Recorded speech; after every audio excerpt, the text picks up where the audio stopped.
Au cinéma, avant qu'une catastrophe n'arrive, il y a toujours des signes avant-coureurs qui indiquent aux spectateurs que le chaos ne va pas tarder à s'installer. Ce principe de narration est particulièrement illustré dans le cinéma de genre, notamment lorsqu'un cataclysme menace la survie de l'humanité tout entière. Et la menace qui nous préoccupe ici, c'est l'invasion zombie.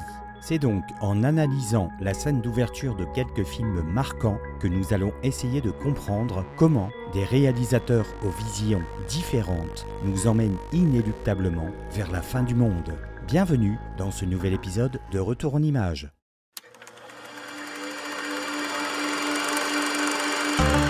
Je suis un ami de Sarah Connor. On m'a dit qu'elle était ici, je peux la voir. Non, elle est en train de faire une déposition. Où est-elle? Ça peut durer longtemps, mais qu'à attendre, il y a un banc là. Attention, qui que vous soyez, attention, cette fréquence est exclusivement réservée aux urgences. Sans blague! Et vous croyez que j'appelle mon commandant de pizza? Everybody be cool, it's a robbery! Any of you fucking bitch move! And I'll execute every motherfucking last one of you! J'abattrai alors le bras d'une terrible colère, d'une vengeance furieuse et effrayante. Le requin, il avale tout ce qu'il voit.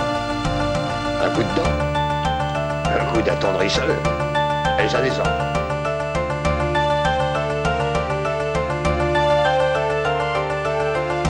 Sur cette terre, moi je fais confiance en mon manche et en ma parole. Elle est ferme, l'autre est d'acier. Est-ce que c'est clair?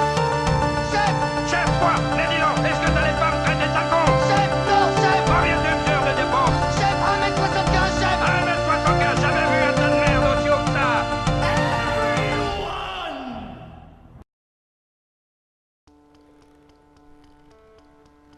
Une moquette murale rouge sang, où s'affiche en caractère d'imprimerie blanc le nom du réalisateur scénariste. Puis, la musique démarre sur un dézoom. Dans un coin de la pièce, une jeune femme blonde, assise à même le sol, fait un cauchemar. Elle se réveille brutalement. Un collègue tente de la réconforter. Il faut tenir le coup. Surtout, ne te laisse pas gagner par la panique. Une collègue rejoint la jeune femme. On est en plein cauchemar. Une autre collègue fait irruption dans la pièce. C'est à mon tour de faire une pause. Nous sommes dans ce qui semble être un studio de doublage. Puis, tout en suivant Fanny, notre personnage, nous arrivons dans la régie d'un plateau de télévision. C'est la panique. Des feuilles volent, le ton monte. Des équipes de reporters sont injoignables. Sur le plateau, les caméras filment un scientifique s'entretenant avec un présentateur sur la situation. Vous refusez de croire que les morts ressuscitent. Je n'ai pas dit cela. Les techniciens sur place protestent contre les allégations du médecin. L'entretien est diffusé en direct. Dans la scène d'ouverture de Zombie, Dawn of the Dead, en version originale, film de George Romero, sorti en 1978, nous nageons déjà en plein chaos. Nous sommes dans les studios d'une chaîne de télévision censée diffuser des informations cruciales, mais les avis divergent avec une certaine véhémence. Il est difficile de se faire entendre. C'est le combat entre la science et le scepticisme, avec, d'un côté, le savant exposant les faits, les morts reviennent à la vie pour attaquer les vivants, et de l'autre, les journalistes présents sur le plateau, pour qui il s'agit là de personnes avec une identité qu'il faut respecter en tant que telle. Mais les deux parties refusent de s'entendre, et les tensions s'amplifient. C'est une vision éminemment politique que George Romero nous propose. Avec un débat, les deux candidats défendent leur vision. La scène se déroule dans le temple de l'information, un studio de télévision, et on devine que l'émission sera regardée par des millions de spectateurs qui, selon leur sensibilité, se feront leur propre avis sur la situation. La couleur rouge, celle de la moquette murale qui ouvre le film, est la couleur de la passion, de la violence, mais aussi celle du sang qui symbolise la vie, celle des humains tentant de survivre au fléau, mais aussi le sang qui s'échappe des vivants lorsqu'ils se font mordre et deviennent des zombies à leur tour.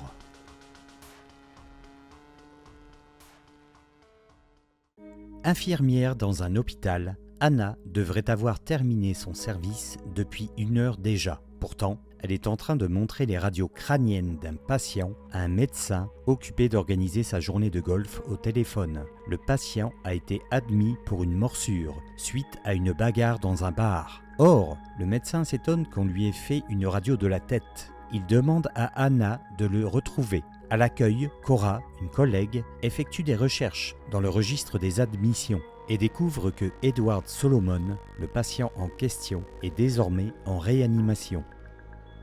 L'Armée des morts de Zack Snyder est le remake officiel de Zombie de George Romero.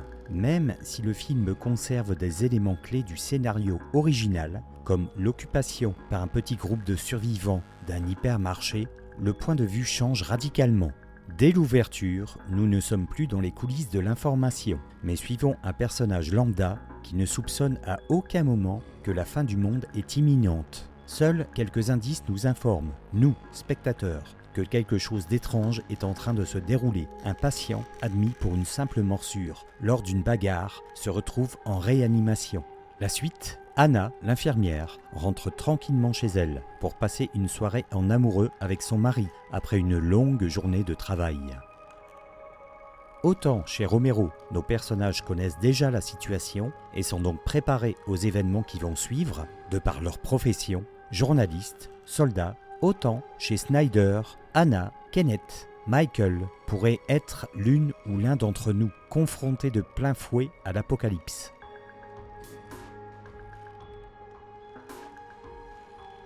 Des pieds nus avancent avec difficulté sur un tapis, suivi d'un râle. S'agit-il d'un humain ?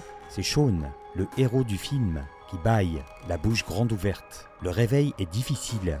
Dans le séjour, son ami Ed, une manette dans les mains, est déjà concentré sur une partie de jeux vidéo. Alors qu'il s'installe dans le canapé, prêt à rejoindre la partie, Sean est rapidement repris par Ed, lui rappelant qu'il a un boulot. Après une rapide préparation et une mise au point avec son colocataire Pete, la caméra suit Sean, notre personnage, à travers un plan séquence dans lequel il traverse 2 rues pour se rendre dans la supérette où il a ses habitudes. Il croise sur son chemin un gamin jouant au football, un homme demandant l'aumône, un chauffeur qui manque de l'écraser, un homme astiquant sa voiture, un jogger, puis un employé municipal hagard, chargé de nettoyer la rue. Arrivé à destination, il prend une boisson dans la vitrine réfrigérée.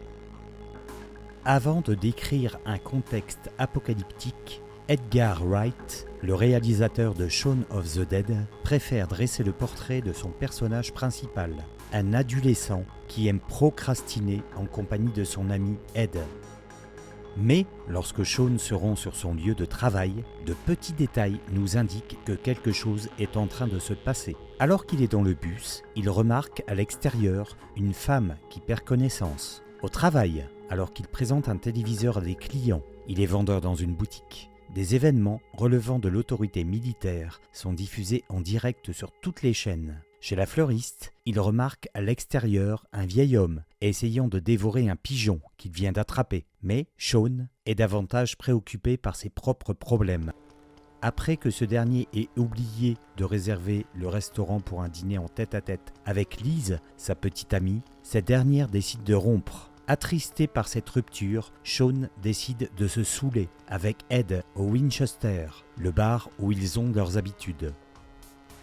Et ce sont ces habitudes qui caractérisent notre personnage. Habitudes représentées par des lieux, la supérette, mais surtout le Winchester, où il passe l'essentiel de ses soirées avec Ed. Et c'est à l'issue de cette soirée bien arrosée que nous trouvons une scène qui est le miroir déformant du plan séquence où Sean se rend à la supérette. Il ne croise plus sur son chemin un gamin jouant au ballon. À la place d'un homme astiquant sa voiture, on retrouve le même véhicule avec un trou dans le pare-brise. Enfin, plus d'employés municipaux, mais un amoncellement de poubelles. Arrivé à destination, Sean prend une boisson sans remarquer les empreintes de mains ensanglantées sur la vitrine réfrigérée et manque de tomber dans quelque chose de visqueux qu'on devine être une flaque de sang. Nelson, le gérant, n'est plus derrière son comptoir. Sean se complaît dans une routine qui le rassure et lui permet de fuir les obligations qui feraient de lui un adulte accompli.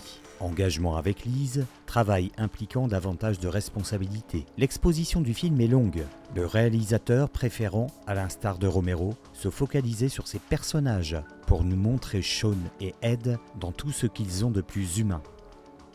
Que ce soit dans Zombie, l'Armée des morts ou Shaun of the Dead, la scène d'ouverture nous dit ce que nous allons voir et sème des indices sur la manière dont va se dérouler la suite de l'histoire. Et c'est guidé par le regard des personnages principaux, Fanny, Anna, Sean, que nous allons vivre les derniers instants de la race humaine. À bientôt pour une prochaine émission de Retour en Images.